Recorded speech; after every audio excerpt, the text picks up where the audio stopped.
হাজারিবাগ রানাপুর ওখান থেকে আমার কাজ 30 বছর।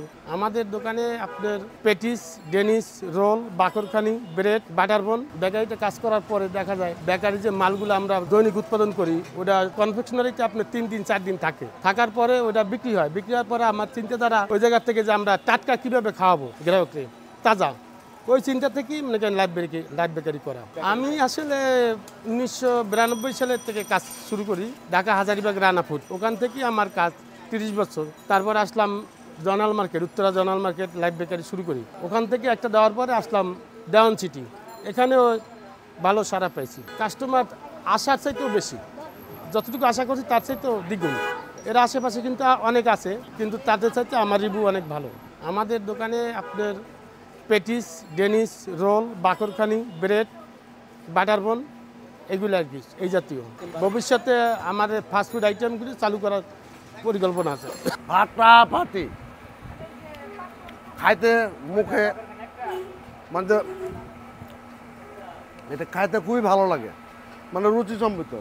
দুনিয়ার লোকজন রাস্তাতে হাঁটে, একটা দেন, 5টা দেন, 10টা দেন, এইভাবে নিতেছে যাইতেছে 8টার ভিতর দোকান বন্ধ হয়ে যায়। তাহলে কেমন বেচা কিনা হয় বোঝে নেবেন। আমি সব খাই এখানে, যা আছে সব খাই, যা আছে সব, কোনোটাই বাদ রাখি না।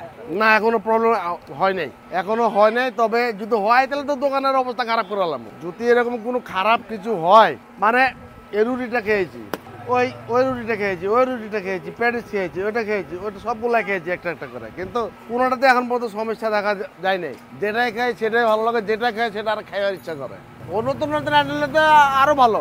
এগুলো বাদ দেবো, এগুলো তো খাইছি, এটা তো খাবো না, পরেরটা খাবো।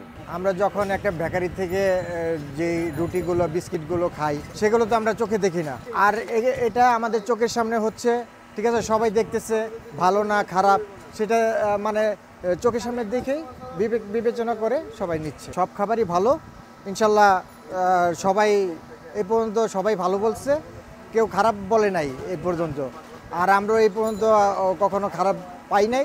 পাইলে তো অবশ্যই বলতাম যে ওনার পণ্য এটা ভালো না, খারাপ, এইটা সেটা, মানে দোকান বন্ধ, ঠিক আছে, কত ধরনের কত কি হয়। আর প্রতিদিন তো আসতে পারি না, আমরা বিভিন্ন কাজে থাকি। যখন সময় পাই তখন এসে আমরা নিয়ে যাই, খাই, বাসার জন্য নিয়ে যাই, সবার জন্য নিয়ে যাই। যে এখান এক জায়গা থেকে একটা জিনিস আনছি, তোমরা খেয়ে দেখো তো কীরকম লাগে। সবাই বাসায় খেয়ে সবাই ভালো বলতেছে, না অনেক ভালো, চমৎকার, ঠিক আছে ভাইয়া, আপনি প্রতিদিন নিয়ে আসবেন, এরকমভাবে বাসায় বলে আর কি।